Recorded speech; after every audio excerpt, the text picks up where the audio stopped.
Picture this scene, if you will. It's 1853, and the morning sun is just beginning to creep through the shuttered windows of a Texas ranch house. James Walker sits at his kitchen table, hands trembling slightly as he measures black powder by the flickering light of a tallow candle. Now, you might think those trembling hands belong to a nervous man, but you'd be wrong. Walker's been on this frontier for 8 years now, and his hands shake not from fear, but from the cold reality of mathematics. Deadly mathematics. See, James Walker, like every single man, woman, and child old enough to hold a gun across the American frontier, knows that 6 shots are literally all that stand between his family and death. 6 shots. That's it. And when those 6 shots are gone, well, that's when the real nightmare begins. Let me paint you the picture of what happens next, because this is the ritual that defined life and death in 1853 America. Walker carefully pours the black powder into each chamber of his Colt revolver. And I mean carefully, because too little powder means your bullet won't have enough force to stop a charging Apache warrior, but too much powder and your cylinder might explode in your hand. Then comes the lead ball, rammed down tight with a loading lever that requires serious arm strength. Finally, the percussion cap gets pressed onto each nipple at the back of the cylinder. How long does this take? 90 seconds. 90 agonizing, vulnerable, pray to God nobody shows up seconds. And here's the thing that should absolutely terrify you about this. More men died during those 90 seconds than from all the bullets ever fired in anger on the American frontier. Think about that for a moment.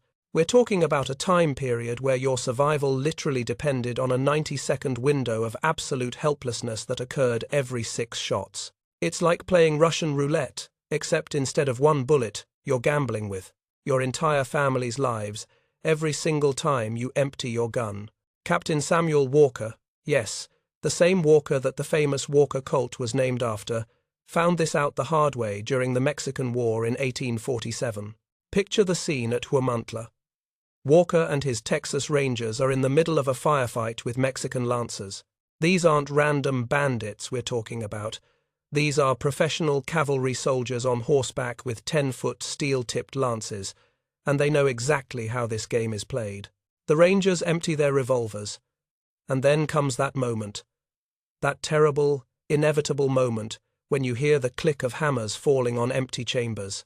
The Mexican lancers had been waiting for this exact moment, counting shots like a deadly accountant, as Walker's men frantically tried to reload their cap and ball pistols, fumbling with powder and balls and percussion caps while mounted enemies thundered toward them. The mathematics of death played out with brutal efficiency. Walker himself died with a ramrod in his hand. Think about that image.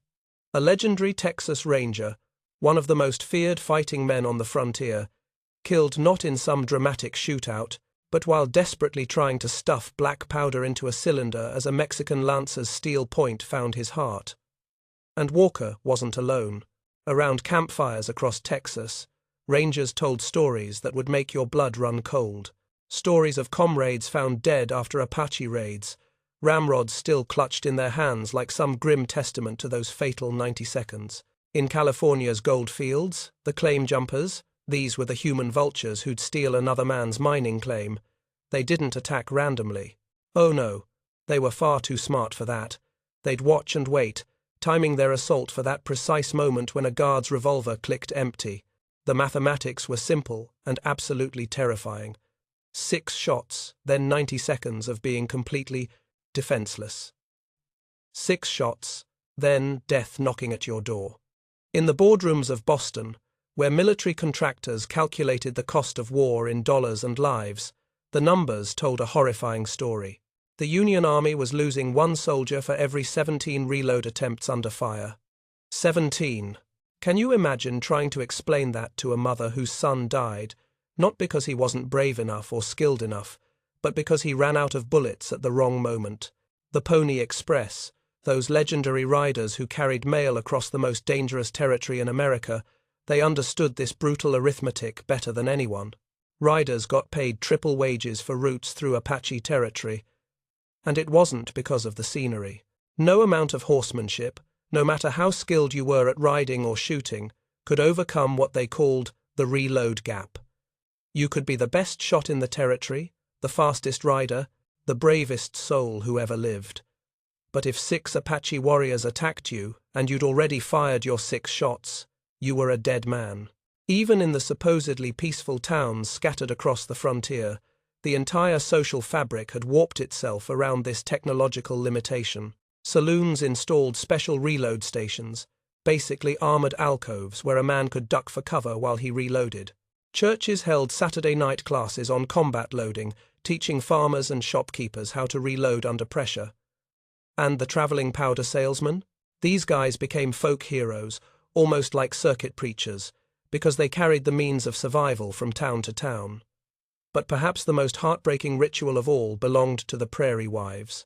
Every morning, as the sun rose over the endless grasslands, these women would sit at their kitchen tables and load their husbands' spare cylinders. 6 shots in the main gun, 6 shots in the backup cylinder, maybe 12 shots total, if they were lucky enough to afford 2 cylinders. They'd measure the powder with the same care they used for baking ingredients, knowing that a miscalculation might mean becoming a widow before sunset. Picture Sarah Walker, James's wife, sitting at that same kitchen table every morning, loading cylinder after cylinder while her husband checked the horses and scanned the horizon. This wasn't just housework. This was literally preparing the tools that might prevent her widowhood, a loving ritual that carried the weight of life and death in every carefully measured grain of black powder. This was America in 1853, a nation where time moved in 6-shot intervals and death waited patiently in the gaps between, where the difference between living and dying could be measured in seconds, and where the most dangerous moment in any man's life came not when he was shooting, but when he was trying to reload. Samuel Colt had revolutionized warfare by giving men multiple shots instead of just one, but his monopoly on revolver design and his stubborn resistance to change had created a different kind of trap. Men now had 6 chances to kill their enemies, but when those 6 chances were exhausted, they faced 90 seconds of vulnerability that turned every gunfight into a deadly game of musical chairs. And somewhere out there in the Arizona territory, a cowboy named William Mason was about to have an experience that would change everything. An experience that would transform those 90 seconds of helplessness into 6 seconds of lightning-fast reloading. But first, he had to watch his best friends die. The Arizona dust kicks up in choking clouds as William Mason spurs his horse through the desert scrub in 1863, and if you listen carefully over the thunder of hoofbeats, you can still hear something that will haunt him for the rest of his life. The screams of his 2 partners echoing across the canyon behind him. Jake Morrison and Thomas Hartley. Those names might not mean anything to you, but they meant everything to Mason. 3 years they'd ridden together, hunting wild horses in the Apache territories, sharing beans around campfires, watching each other's backs in country where your life expectancy could be measured in weeks rather than years. And now they're dead. Killed not by superior Apache warriors or bad luck or even poor judgment, but by mathematics. Those same deadly mathematics we talked about in our last chapter. Here's what happened, and pay attention because this scene is about to change the course of American history. Mason and his partners are tracking a herd of Mustangs through a canyon when the Apache hit them. Now, these aren't random raiders. This is a carefully planned ambush by warriors who understand exactly how white men's guns work. They know about the 6 shots. More importantly, they know about what comes after the 6 shots. The 3 cowboys get off their first volley, and it's effective. Mason sees at least 2 Apache warriors go down, but the others keep coming, and here's the brilliant tactical thinking that made the Apache such formidable opponents. They knew exactly when to charge. They'd been counting shots, and when they heard those hammers clicking on empty chambers, they struck like lightning. Mason's partners tried to do what every frontiersman had been trained to do. They dismounted, took cover behind rocks, and began the deadly reload dance. Picture Jake Morrison crouched behind a boulder, hands shaking as he tries to pour black powder into his cylinder, while Apache arrows whistle overhead. The irony is heartbreaking. Morrison was one of the best shots in Arizona territory, a man who could put 6 bullets into a playing card at 50 yards. But none of that mattered now, because shooting skill means nothing when you're helplessly fumbling with powder and ball. Thomas Hartley made it further into the reload process. Mason could see him ramming balls into his cylinder when the Apache Lance took him in the doze. Chest. Think about this image. A man dying with a ramrod in his hands, his last act on Earth, the futile attempt to prepare for a fight that was already over. Mason only escaped because his horse stumbled at exactly the right moment, throwing him behind a massive boulder where he could frantically reload while the Apache finished off his friends.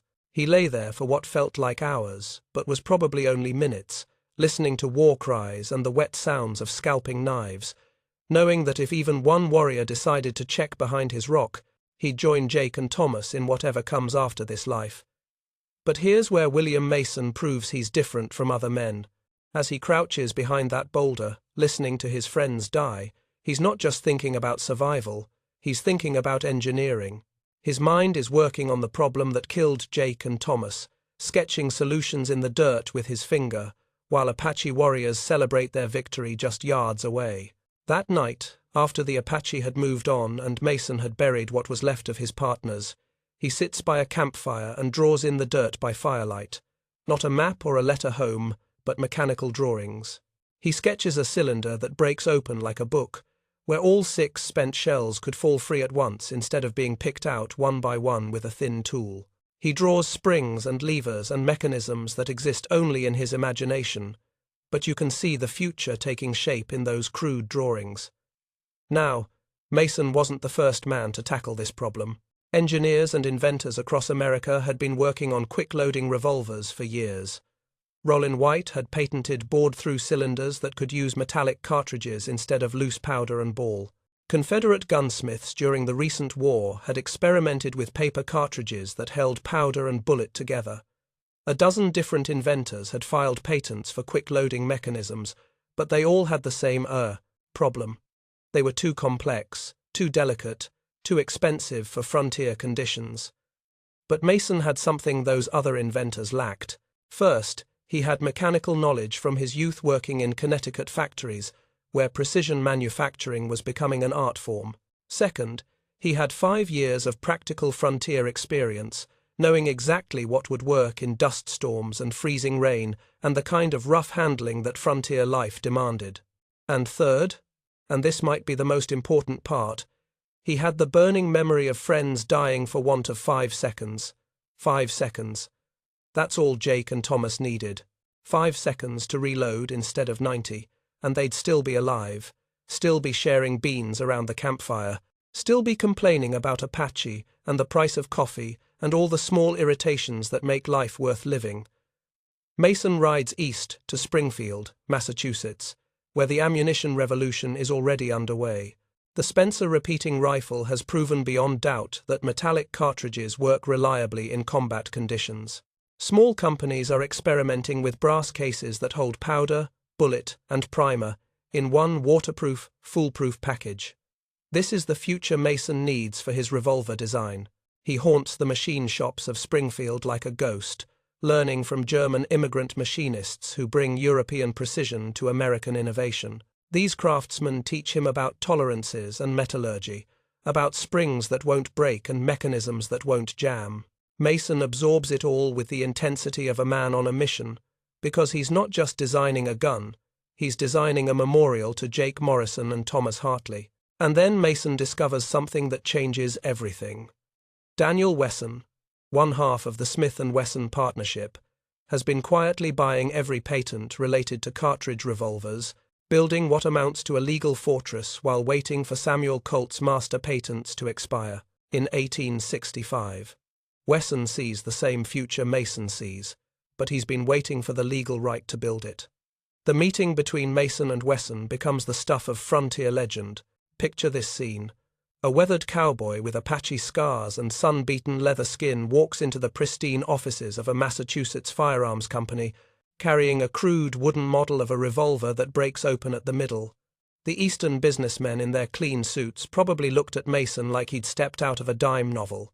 But when Mason demonstrates his break-action design, even carved from wood and bent from salvaged metal, Wesson sees instantly what Samuel Colt's arrogance has blinded them to. The future belongs not to the man who shoots fastest, but to the man who reloads fastest. 6 seconds instead of 90 seconds, life instead of death. They shake hands over a deal that will shatter Colt's empire and transform the American West. But Mason insists on one condition that tells you everything you need to know about the kind of man he was. The first production models, the very first revolvers to roll off the Smith & Wesson production line. Those guns go to the Arizona Rangers who patrol the territory where Jake Morrison and Thomas Hartley died. Because some debts can only be paid in steel and springs, and the satisfying click of a cylinder snapping shut, loaded and ready for whatever hell the frontier might throw at you next. But first, they had to build the revolution. The Smith & Wesson factory in Springfield, Massachusetts, is a symphony of industrial revolution in 1869. And if you could somehow transport yourself back to that moment, the first thing that would hit you wouldn't be the sight or even the smell of hot metal and gun oil. It would be the sound, the rhythmic hammering of trip hammers, the whine of belt-driven lathes, the hiss of steam engines, and underneath it all, the steady percussion of American innovation, literally reshaping the world one revolver at a time. The Model 3 American is rolling off those production lines like mechanical poetry, and I want you to understand just how revolutionary this machine really was. Picture the brake action mechanism in your mind. A simple latch releases at the top of the frame, the barrel tilts down with elegant precision, and the cylinder swings open while an automatic ejector kicks out all 6 empty brass cases simultaneously in a glittering cascade. Fresh cartridges slide in smooth as butter, and I mean that literally, because the tolerances are so precise that the cartridges practically fall into place by themselves. The action closes with a satisfying click that somehow sounds like progress itself, and 6 more shots are ready in under 6 seconds. 6 seconds. Remember, we're talking about a world where 90 seconds of reloading time was the difference between life and death, and now that gap has been compressed to 6 seconds. It's like someone just handed you an extra 84 seconds of life every time you empty your gun. But here's where this story gets really interesting, because the first people to truly understand the implications of this technology weren't American cowboys or frontier marshals. They were Russian royalty. At the Russian embassy in Washington, Grand Duke Alexis Alexandrovich of Russia is watching Buffalo Bill Cody demonstrate the revolutionary revolver, and you can see the wheels turning in the Duke's aristocratic head as Cody ejects spent brass in that glittering cascade before reloading faster than the Duke can count in Russian. Think about what's happening here. This is 1869, and the Russian Empire is looking at American firearms technology the way we might look at a smartphone in 1990. The Duke sees immediately that this isn't just a better gun. This is a completely different category of weapon that makes everything else obsolete overnight. The 20,000 gun order that follows saves Smith & Wesson from bankruptcy while flooding European capitals with American innovation. Russian officers carry American revolvers in the Caucasus Mountains. British diplomats demonstrate break-action speed to Ottoman officials in Constantinople. French military attachés write urgent reports back to Paris about the need to modernize their sidearms immediately. Meanwhile, back in Hartford, Connecticut, the executives at Colt are watching their stock prices tumble like autumn leaves as military contracts evaporate overnight. Samuel Colt himself had died in 1862, but his company's arrogance lived on. They'd built an empire on the foundation of their original patents, and they simply couldn't believe that empire was crumbling. Desperate Colt engineers create something called the Thua conversion, a complicated system that lets old cap-and-ball revolvers use metallic cartridges. But it's a classic case of too little, too late, and far too complicated. Frontiersmen take one look at the clumsy design that jams with prairie dust and laugh out loud. Why would you want a converted old gun when you could have a purpose-built modern revolver? The Cultural Revolution spreads across the frontier like wildfire, and nowhere is this more visible than in the legend of Wild Bill Hickok. Now, Hickok had built his reputation partly on the fact that he carried multiple loaded revolvers, sometimes as many as 4. Because in the old days, reloading meant death. But when Hickok switches to a break-action revolver, he transforms from a walking arsenal into something entirely new, the single-gun virtuoso. Picture Hickok in a Kansas cow town, demonstrating his lightning draw for a crowd of cattle drivers and railroad workers. But now he's not just showing off his quick draw, He's adding reload speed to his legend. Empty the gun, break it open, eject the brass, reload, close the action, and he's ready to go again. All in the time. It used to take him to draw a second pistol from his belt. The social implications ripple outward in ways nobody expected. In Dodge City, saloon owners tear out their defensive reload stations, those armored alcoves where men used to duck for cover while reloading, and replace them with mirrors and paintings. Why? Because gunfights are becoming faster but paradoxically less deadly. When you can reload in 6 seconds instead of 90, you don't need to kill with your first shots. You can afford to wound, to warn, to demonstrate superior firepower without necessarily committing murder.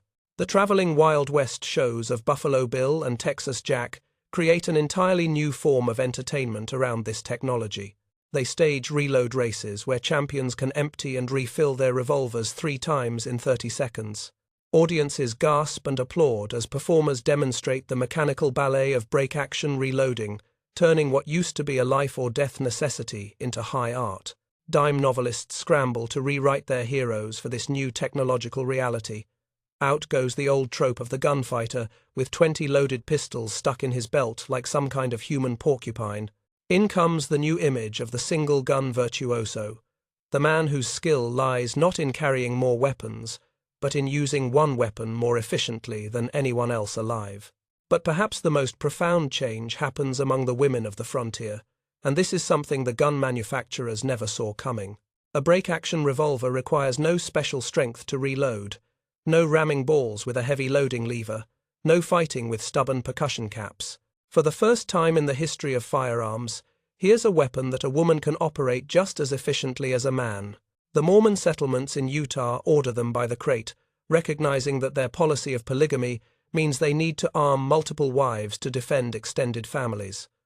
Swedish homesteaders in Minnesota trade their precious grain for guns because they understand that survival depends on firepower, not food stores. Chinese railroad workers in California pool their wages to buy revolvers. They can finally operate efficiently, leveling the playing field with white workers who've been terrorizing them for years. In the cattle towns of Kansas, saloon girls start carrying break-action revolvers as standard equipment, not just for protection, but as symbols of independence. If you can reload as fast as any man, you don't need to depend on any man for protection.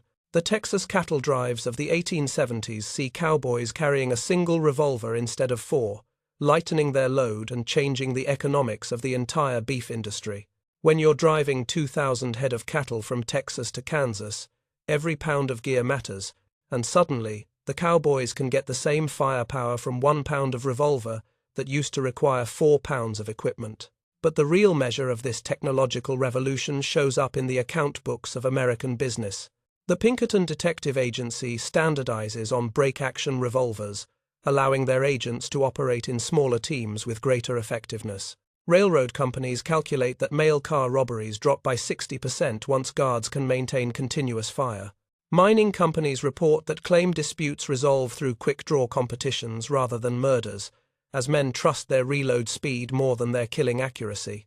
The influence spreads internationally like ripples from a stone dropped in still water. British officers in India adopt American revolvers for tiger hunts, because when you're facing a wounded tiger in thick jungle, reload speed matters more than stopping power. Japanese modernizers import them for their new police forces as part of their rapid westernization.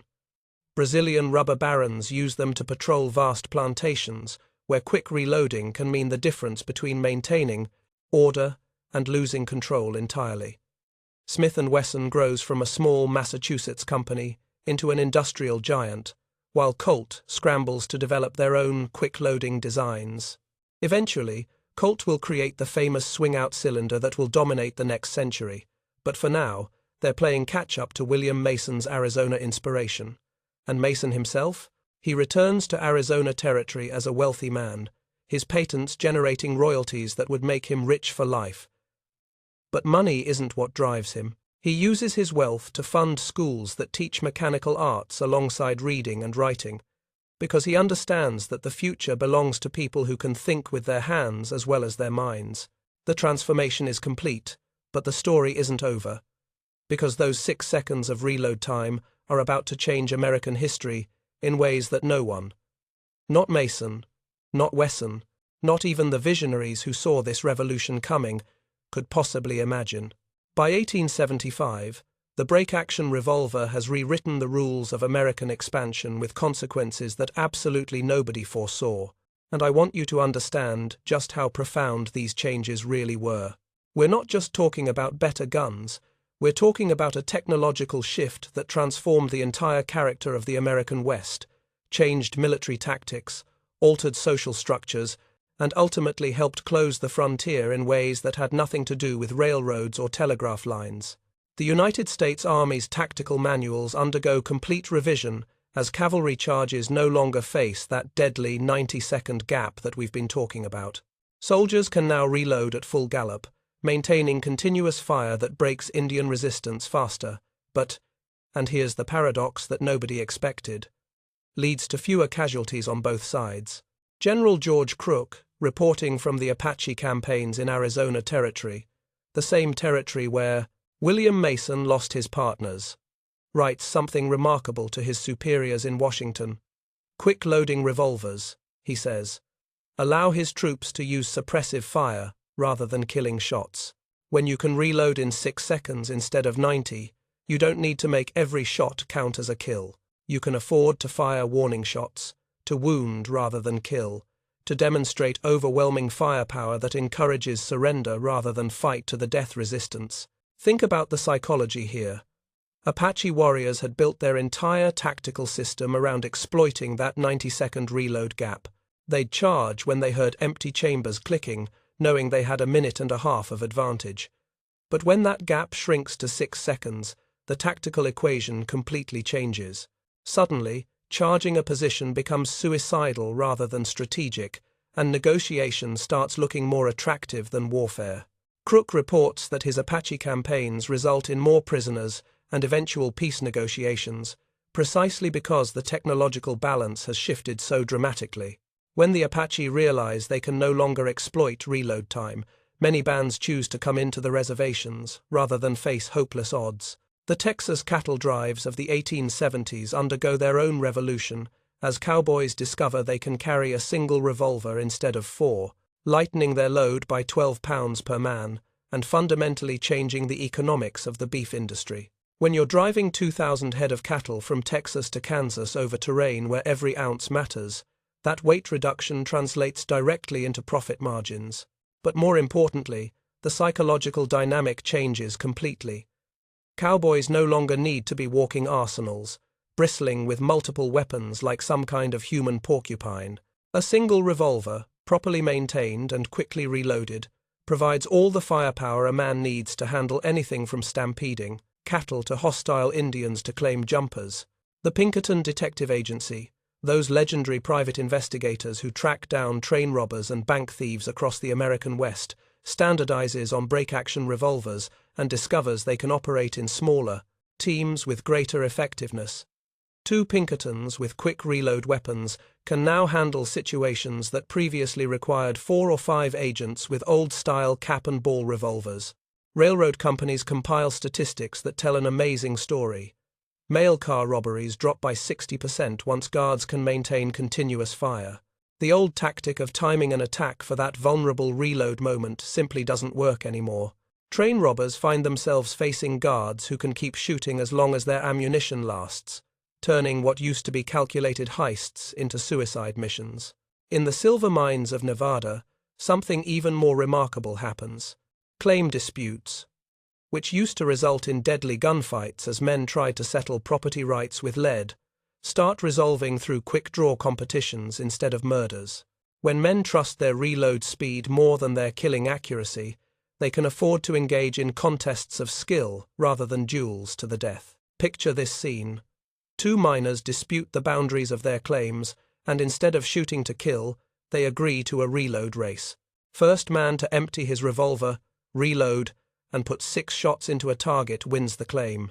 Nobody dies, the dispute gets settled, and the winner's skill with his weapon proves he's probably better equipped to defend the claim anyway. The international influence spreads like wildfire as British officers in India adopt American revolvers for tiger hunts.